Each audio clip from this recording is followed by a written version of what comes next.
Fitness Talks, um podcast de entrevistas com nomes importantes do cenário do fitness e do bem-estar nacional, abordando temas diversos sobre o mercado, tendências do setor e tudo sobre treinos e atividade física em geral. O Fitness Talks é produzido pela Casa do Fitness e é oferecido pelas marcas LeForce, Speedo Fitness e Stark Training. Apresentado por Renato Gabas, Lília Lemos, Fábio Custódio, Júlia Gabas e Leonardo Dix. Este episódio tem um oferecimento especial da Nutrata Suplementos Nutricionais. Muito boa tarde, estamos de volta aqui no Fitness Talk da Casa do Fitness. Eu sou o Renato Gabas, CEO da Casa do Fitness. Estou aqui com um convidado ilustre, internacional, o cara que manja tudo da América Latina, de academias. É um grande amigo, o Ricardo, conheci ele há muitos anos. E um cara que sempre está lá na IRSA, nos Estados Unidos, aqui na IRSA palestrando. E vou bater um papo com ele aqui para a gente tentar tirar um pouco de todo o conhecimento, o vasto conhecimento de academia que ele possui. Ricardo, muito obrigado por ter vindo aqui com a gente na Casa do Fitness, no Fitness Talk. Se apresenta um pouco para a turma, conta um pouco de quem você é, como que você entrou no fitness. Uma história eu sei que é longa, mas tenta pelo menos dar um começo aí para a turma entender. Cara, é sempre um prazer falar contigo, é sempre uma satisfação de trocar figurinha, quando a gente pode e se reúne. E você sabe que você exagera um pouco, né? Mas... Nunca. Eu tô nesse mercado há algum tempo, eu brinco desses 3 anos de idade. Minha mãe me colocou para nadar, tinha um problema respiratório e aí não sabia mais o que fazer. Um médico chegou pra minha mãe e falou: coloca esse moleque pra nadar que eu já não sei mais o que fazer. Pô, que legal. E nunca mais saí da academia. E aí tive uma trajetória como professor, depois gerente de vendas, gerente de unidades, de redes, e comecei na consultoria aí em 2001, já como consultor desde 2001, trabalhando um pouco aqui pela América Latina. Mas você fez educação física ou não? Fiz educação física, me especializei, fiz uma pós-graduação em gestão e administração. E aí já fui para a área, saí da faculdade e já fui para a área administrativa. Atuei pouco como professor e já entrei no mercado com a cabeça de fazer esse trabalho de gestão. E no meio do caminho surgiu essa oportunidade de trabalhar como consultor, empreender, e hoje tô nessa brincadeira aí. Ô, Ricardo, é engraçado a natação, né? Hoje eu até entrevistei o Nicolas Santos, eu fui nadador também, eu acho que muitos de nós, né? E por isso a marca Speedo que nós trouxemos é muito por causa disso, por causa desse amor à água, né? Que eu acho que traz aí muitas das pessoas que fizeram, né? Tem esse amor ao esporte graças à natação. Agora, você falou que você virou consultor em 2001, né? A gente, 2001, a gente era um mercado quase inexistente, né? Não existia feiras no Brasil praticamente, era um negócio... Era bem diferente, até a primeira feira, isso acho que foi em 2001 ou 2000, se não me engano. Exatamente. Foi a primeira vez que ocorreu a IRSA, e aí foi até numa IRSA que eu virei, vi 2 pessoas falando, Paulo Aquiel e Luiz Amoroso, falei, pô, eu quero trabalhar com você. Sério? Sério. E aí, no final do ano, foi em setembro, nessa época, no final do ano eu estava trabalhando com eles, onde eu comecei toda essa parte de consultoria. E depois, em 2007, abri minha empresa, a B2F, que estou até então.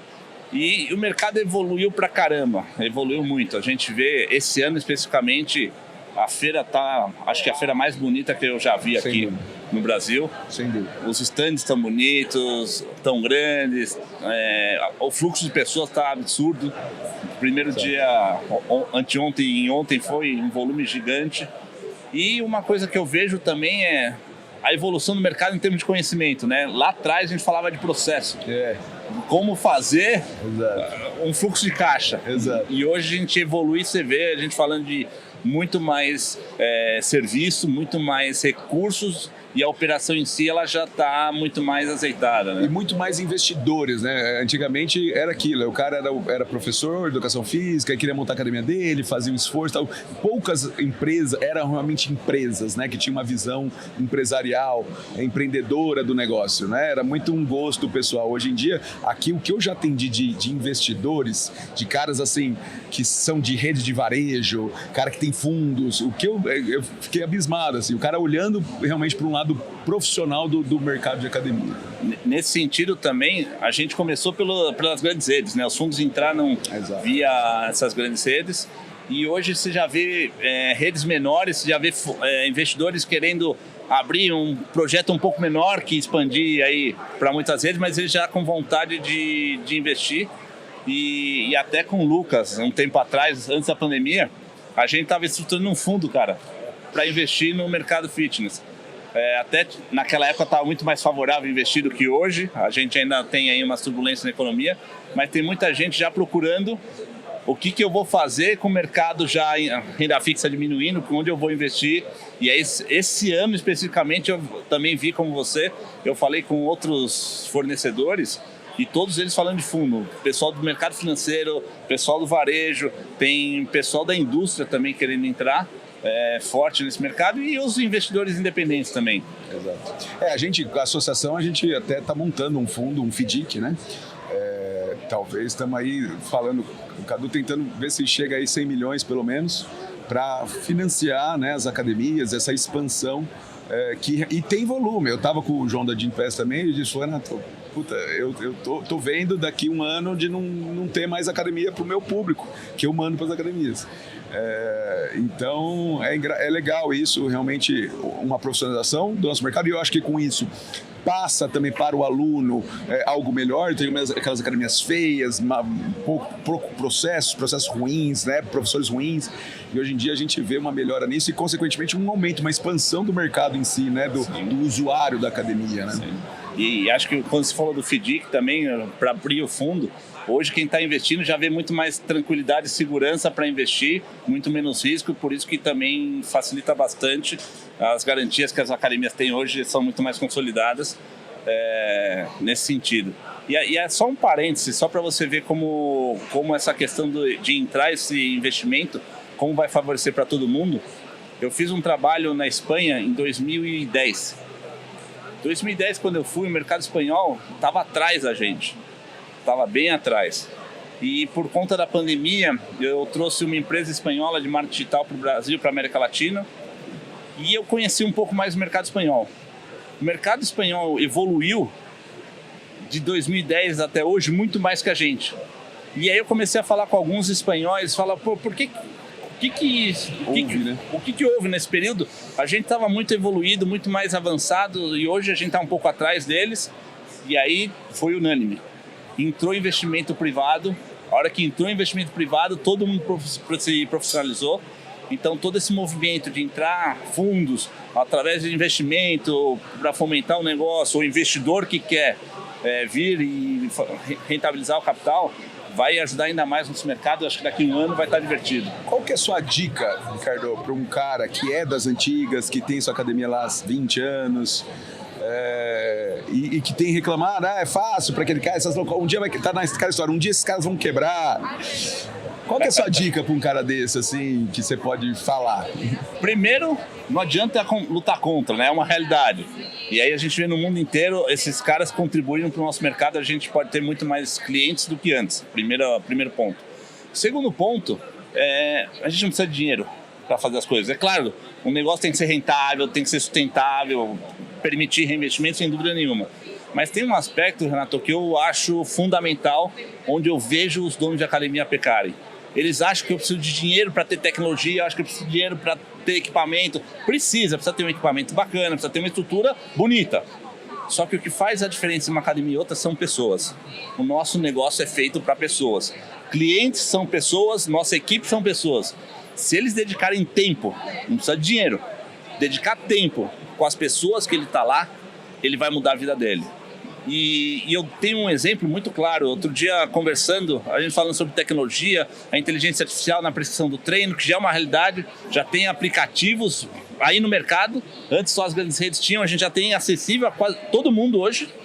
E aí falando, a Pacto está com um negócio desse. A Pacto está com um negócio desse, eu acabei de ver. E ele falou, não, vai tirar o papel do professor. Primeiro que o papel do professor não é montar treino. O papel do professor é garantir a motivação do cliente, é interagir com ele, se relacionar com ele. E segundo, que nenhuma tecnologia vai funcionar se o operador não fizer acontecer. Então, voltando para o sistema de software. O sistema de software é o mesmo para todo mundo. Por que tem operador que arrebenta a sua gestão e tem operador que não arrebenta? Porque um opera diferente do outro. A tecnologia funciona igual. Achar que a tecnologia vai substituir as pessoas, vai substituir algumas tarefas, sim, serão substituídas.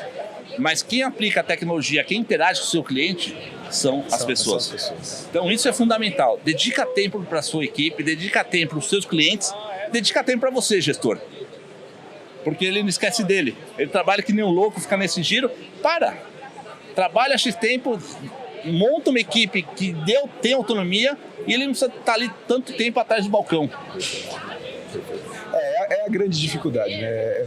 Mas faz parte de uma profissionalização também, né? Sem dúvida. Cara, isso é entender que o negócio, qual é o negócio dele, né? Eu acho que essa busca por ajuda para um consultor que possa de fora mostrar para ele esses pontos importantes, que às vezes o cara fica no urgente, né?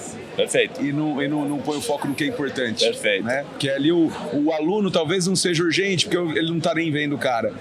Urgente ali é apagar o incêndio, é uma máquina que quebrou, é uma goteira, é um negócio. Precisa. Mas o importante é o aluno e não essa goteira e não sei o quê. Perfeito. E aí, como é que a gente sai disso? Ontem eu dei uma palestra, anteontem, que foi o seguinte. Imagina que você está numa fábrica, uma linha de produção. O que você vê ali naquela? Hoje em dia tem até menos pessoas, mas vamos pensar que tem algumas pessoas e alguns processos ainda existem. O que você vê com essas pessoas? É toda aquela tarefa repetitiva. Então o que acontece? O foco fica ali, tem que martelar.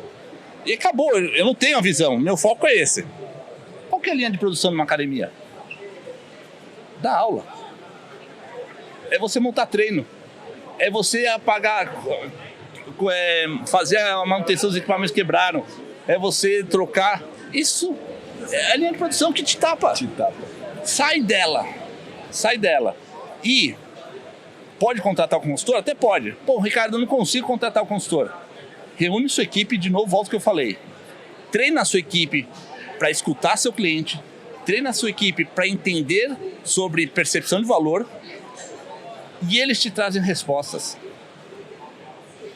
Faz um trabalho de baixo para cima, porque o gestor acha que ele tem que ter a resposta para tudo. E se ele não tem, ele se sente mal. É igual o professor que não sabe montar, que tiraram o treino dele. Pô, o que eu faço agora? O gestor, os caras estão me dando resposta. Aproveita. Porque é isso que te vai dar tranquilidade para você fazer o que você quiser. Então, ouve a equipe, ouve as pessoas, os clientes, que aí vai fazer a diferença e vai ter o resultado. Vai parar de pagar incêndio, vai trabalhar no que é importante. Fazer uma cultura, né? Criar uma cultura. O Akel falou muito disso e é muita verdade. Ter uma cultura focada realmente no que te importa e deixar a turma te ajudar, né? Ter essa... É isso. Ricardinho, para a gente terminar aqui o nosso papo, me conta um pouco de América Latina. Como que você vê esse mercado? Que país você acha que tá melhor? Alguém que quiser aqui no Brasil querer expandir para fora? Eu ouço falar muito de Paraguai, eu ouço falar muito de Colômbia. Como que você enxerga toda a América Latina também nesse nível de profissionalização que ela está passando? Está passando ou não por isso? Eu acabei de fazer um giro agora, 2 semanas atrás, Paraguai, Uruguai e Argentina.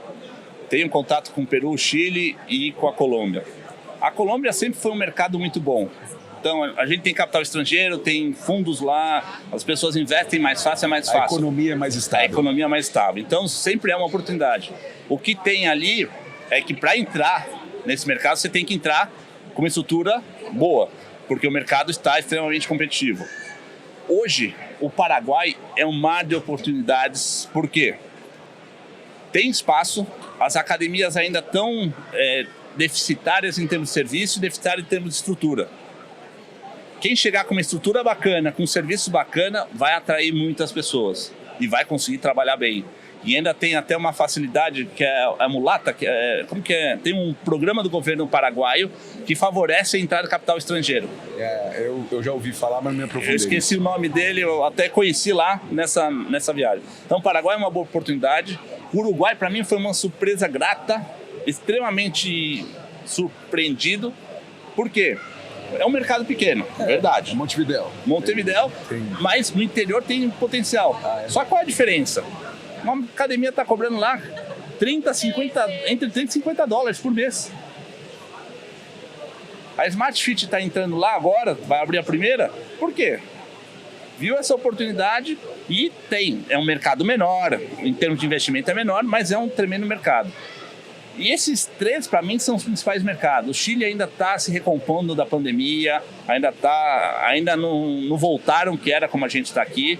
E o Peru também está passando por uma fase difícil econômica, na política, então está complicado. Eu, com certeza, hoje, Paraguai, Uruguai e Colômbia são mercados que eu iria.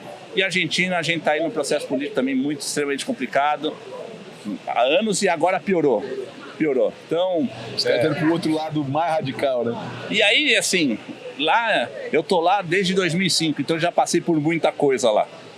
Acho que esse ano a gente tem uma situação nova de entrar um governo extremamente novo e as medidas tomadas aí estão dificultando a entrada de capital e a saída de capital em termos de rentabilidade. Então, quer expandir? Paraguai, Uruguai e Colômbia. Esses são mercados. Grandes dicas para vocês aí que estão acompanhando a gente, então. Ricardo, sempre um grande prazer estar com você, sempre um aprendizado. Já aprendi coisas novas aqui, já vi novidades aqui para pensar. Obrigado por participar, obrigado pela amizade, obrigado pelas dicas e conte conosco aí da Casa do Fitness quando precisar. É sempre um prazer, Renato, trocar figurinha com você, aprendo pra caramba também e poder contribuir com você aí na sua gestão. Conta comigo e a Casa do Fitness. Abração, obrigado, Ricardo. Você ouviu mais um episódio do Fitness Talks, um oferecimento das marcas LeForce, Speedo Fitness e Stark Training. Para mais episódios, siga-nos no YouTube e no seu agregador de podcast preferido e no Instagram, @Casa do Fitness.